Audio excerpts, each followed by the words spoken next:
तो क्या हाल है मेरे बच्चों। स्वागत करता हूँ आपका अपने YouTube चैनल डिज़ाइन वाले भैया के अंदर।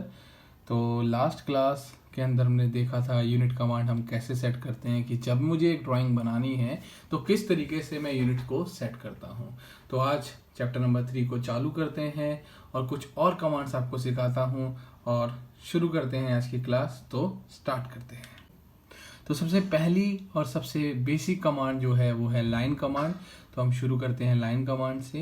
तो बच्चों, लाइन कमांड आपको मिलेगी ड्रॉप पैनल के अंदर। ड्रॉप पैनल पे आपको लेफ्ट साइड में दिखेगा लाइन का ऑप्शन।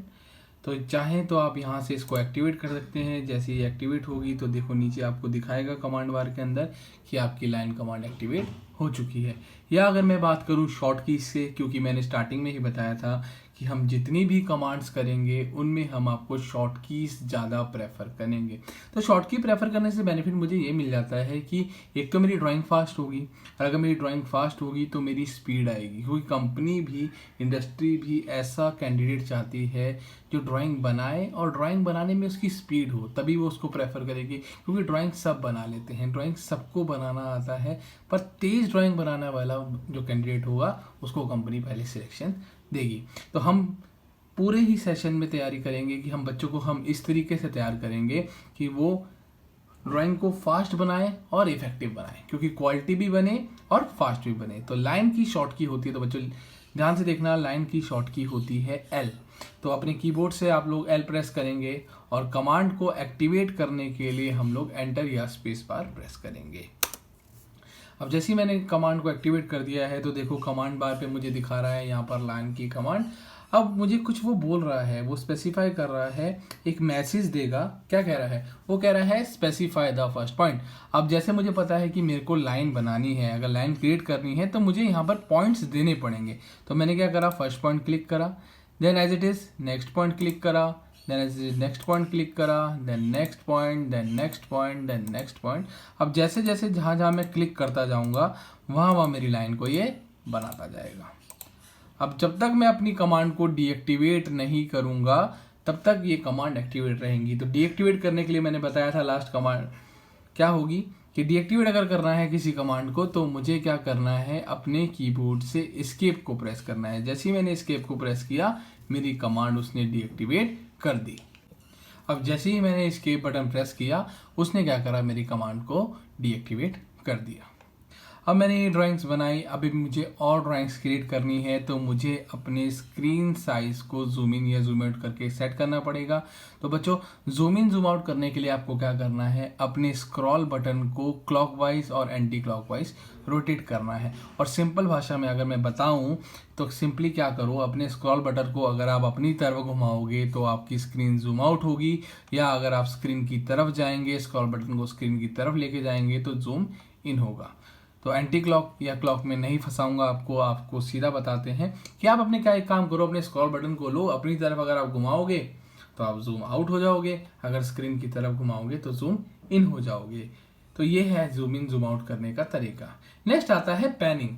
पैनिंग करने का मतलब होता है कि मेरे को अभी अपनी शीट को जूम इन जूम आउट नहीं करना है, मुझे क्या करना है, अपनी शीट पे अपना हाथ रखना है और उसको मूव करना है। तो पैनिंग करने के लिए क्या करना है, सिंपली स्क्रॉल बटन पे जाना है और उसको प्रेस करना है। जैसे ही मैंने उसको प्रेस किया तो देखो एक हैंड का सिंबल बना आएगा। अब मैं अपने पेपर को इजीली पैन कर सकता हूं, तो इस प्रोसेस को पैन कहते हैं। या तो आप स्क्रॉल बटन को प्रेस करके कर सकते हैं, या अपनी स्क्रीन पे अपने कीबोर्ड से पी एंटर करेंगे तब भी आपका पैनिंग ऑप्शन चालू हो जाएगा। वो आपके ऊपर चॉइस है, या तो आप स्क्रॉल बटन को प्रेस करके करें या पी एंटर करके करें। ठीक है, तो आगे चलते हैं बच्चों। तो यहाँ देखो, यहाँ पर मैंने कुछ लाइंस ड्रॉ करके देखी तो मेरी कुछ लाइन तो स्ट्रेट बनी, कुछ लाइन टेपर बनी, कुछ लाइन स्ट्रेट बनी, कुछ लाइन फिर टेपर बनी। अब यहाँ पर बार बार रेफरेंस लेना बहुत मुश्किल हो जाता है कि अगर मैं ड्राइंग कर रहा हूँ और बार बार रेफरेंस लेके बनाता रहूँगा, ऐसे तो मैंने डायग्राम बना लिया। तो अब मैं चाहता हूं कि जितनी भी लाइन मैं क्रिएट करूं, कि जितनी भी लाइंस मैं अपनी बनाने वाला हूं आगे जाने के बाद, तो वो सारी की सारी स्ट्रेट बने, कि मैं जितनी लाइन बनाऊं सारी की सारी स्ट्रेट बने। तो सॉफ्टवेयर आपको ऑप्शन देता है, एक कमांड देता है कि जब भी मेरे को स्ट्रेट लाइन चाहिए है तो मैं क्या करता हूँ, अपने कीबोर्ड से एक मोड को एक्टिवेट करता हूँ जिसका नाम होता है ऑर्थो मोड।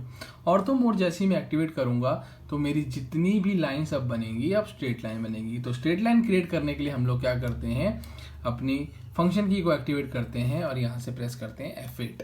अब जैसे ही मैंने F8 किया, देखो मैसेज आ गया, ऑर्थो मोड आपका एक्टिवेट हो गया है। अब अगर मैं लाइन बनाता हूँ, लाइन कमांड लिया, तो देखिए मेरी जितनी भी लाइन मैं बनाऊंगा सबकी सब स्ट्रेट बनेगी। अगर मैं टेपर लाइन बनाने की कोशिश भी कर रहा हूँ वो मुझे नहीं बनाने देगा। अब बच्चों समझते हैं ऑर्थो मोड करता क्या है। ऑर्थो मोड आपको स्ट्रेट लाइन बनाने की पॉसिबिलिटीज प्रोवाइड करता है। जैसे ही मैंने ऑर्थो मोड को एक्टिवेट कर लिया तो अब जितनी भी लाइंस मेरी बनेंगी वो स्ट्रेट बनेंगी। मतलब अब मेरे पास सिर्फ 4 ही डायरेक्शन है जाने के लिए। या तो मैं 0 डिग्री में लाइन बना सकता हूँ, या 90 डिग्री में बना सकता हूँ, या 180 में बना सकता हूँ, या 270 में बना सकता हूँ। अब इन 4 डायरेक्शन के अलावा आप लाइन नहीं बना सकते। अगर इन केस मुझे टेपर लाइन बनानी है तो मुझे ऑर्थो मोड बंद करना पड़ेगा।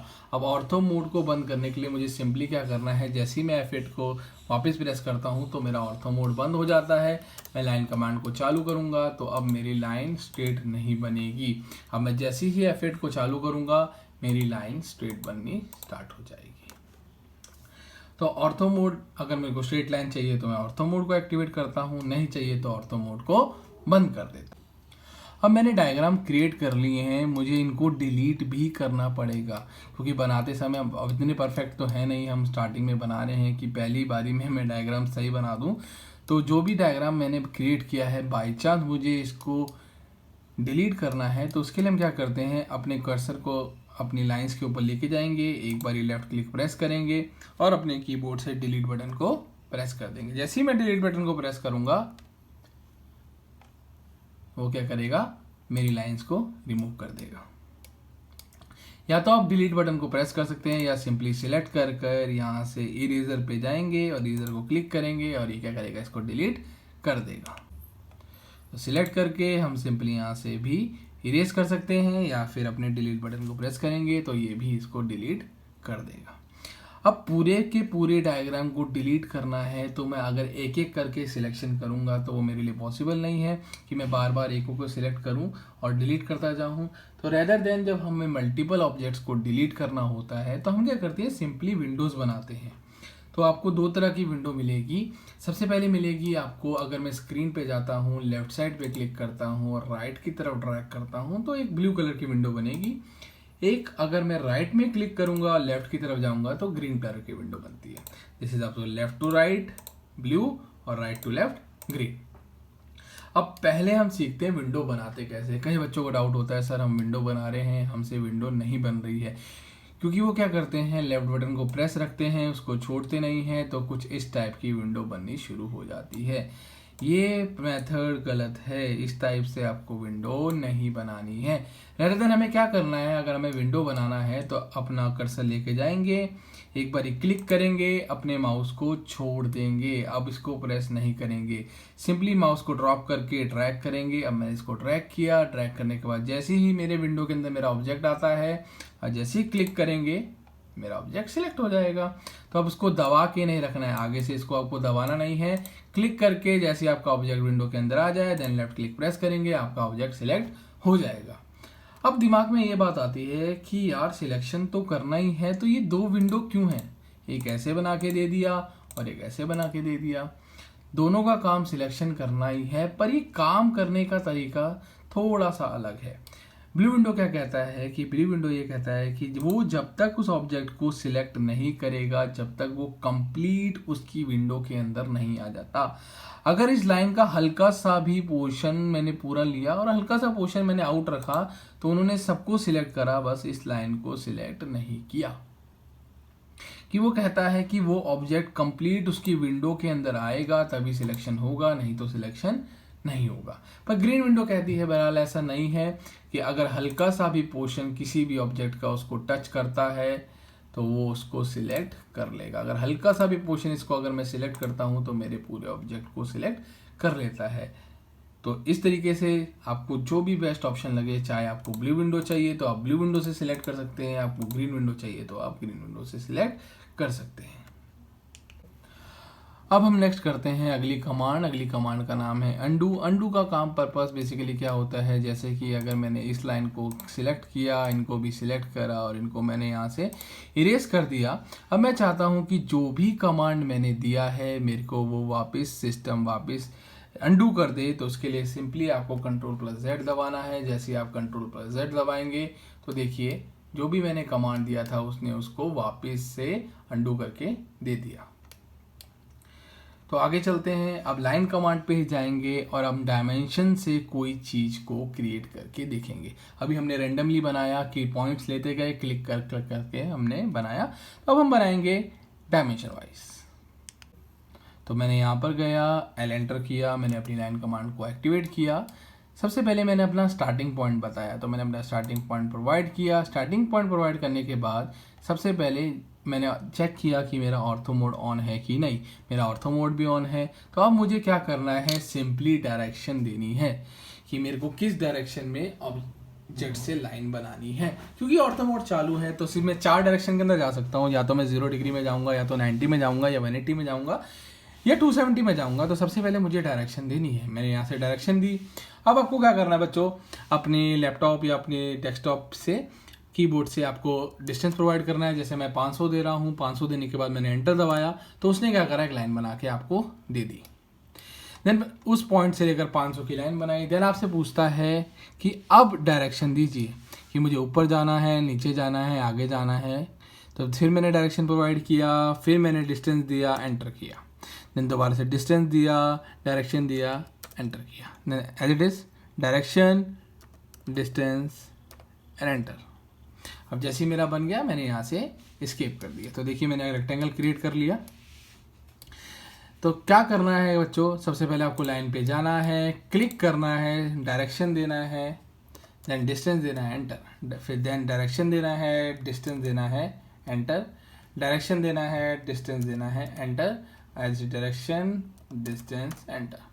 तो लाइन कमांड को यूज़ करने का तरीका बहुत इजी है। सिंपली आप अपना पॉइंट बताएंगे, देन डायरेक्शन देंगे, डिस्टेंस देंगे एंड एंटर करेंगे तो आपका इस तरीके से प्रोडक्ट बन जाएगा।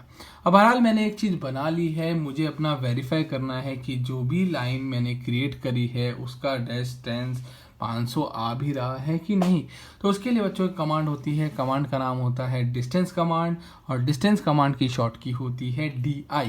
तो मैं अपने कीबोर्ड से टाइप करूँगा DI, मैंने DI एंटर किया। तो मुझे नापने के लिए यहाँ पर इसके फर्स्ट पॉइंट पे रखना पड़ेगा, देन यहाँ पर रखना पड़ेगा। जैसे ही क्लिक करूँगा तो देखो आपको यहाँ पर डिस्टेंस दिखाएगा कि आपकी लाइन का डिस्टेंस कितना है, 500। ठीक है, तो इसी तरीके से हम चेक कर सकते हैं कि ये भी लाइन कितनी है। तो देखिए यहाँ से यहाँ तक का डिस्टेंस भी दिखाएगा 500। तो इसका मतलब है कि जो भी डायग्राम मैंने क्रिएट किया है वो अप टू द पॉइंट बना है और बिल्कुल सही बना है।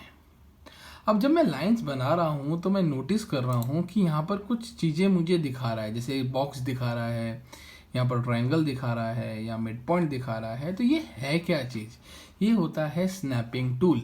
स्नैपिंग टूल का बेसिकली मतलब होता है कि आपको ईजिली कर देना, आपका सिलेक्शन या टारगेट पॉइंट आपको बताना कि अगर मैं यहाँ पर स्नैपिंग कर रहा हूँ तो मुझे पता लग रहा है कि ये मेरे ऑब्जेक्ट का मिड पॉइंट, ये एंड पॉइंट है, ये आपका मिड पॉइंट है, ये आपका दूसरा एंड पॉइंट है। तो इसको एक्टिवेट करने के लिए आपकी एक्टिवेशन की होती है F3। जैसे ही मैंने F3 को ऑफ कर दिया तो मेरा स्नैप मोड देखिए यहाँ से ऑफ हो गया।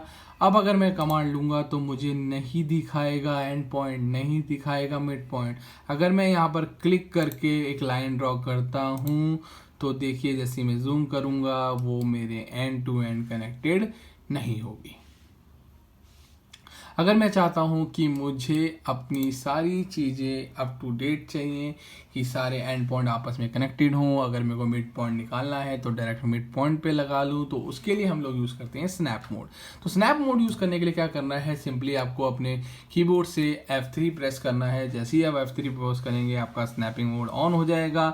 आपको कहीं से भी कितना भी जूम हो जाऊं मैं, कितना भी जूम आउट हो जाऊं, और अगर मैं दूर से भी क्लिक करके यहाँ पर कनेक्शन करता हूं तो देखिए मेरी line end to end connected होगी। और अगर मुझे मिड पॉइंट चाहिए तो मुझे मिड पॉइंट कैलकुलेट नहीं करना पड़ेगा, वो अपने आप शो करेगा ये आपका मिड पॉइंट है।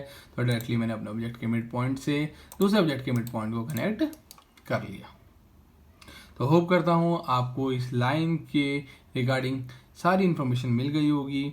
अगर आपको मेरी वीडियो अच्छी लगी है तो होप करता हूँ आप इसको लाइक ज़रूर करेंगे, सब्सक्राइब ज़रूर करेंगे, और ऐसी ही ऑटोकैड की टेक्निकल वीडियोस के लिए, ड्राफ्टिंग वीडियोस के लिए मेरे चैनल को सब्सक्राइब करें। आपको मिलते हैं हम नेक्स्ट वीडियो के लिए, तब तक के लिए डिज़ाइन वाले भैया की तरफ से बाय बाय।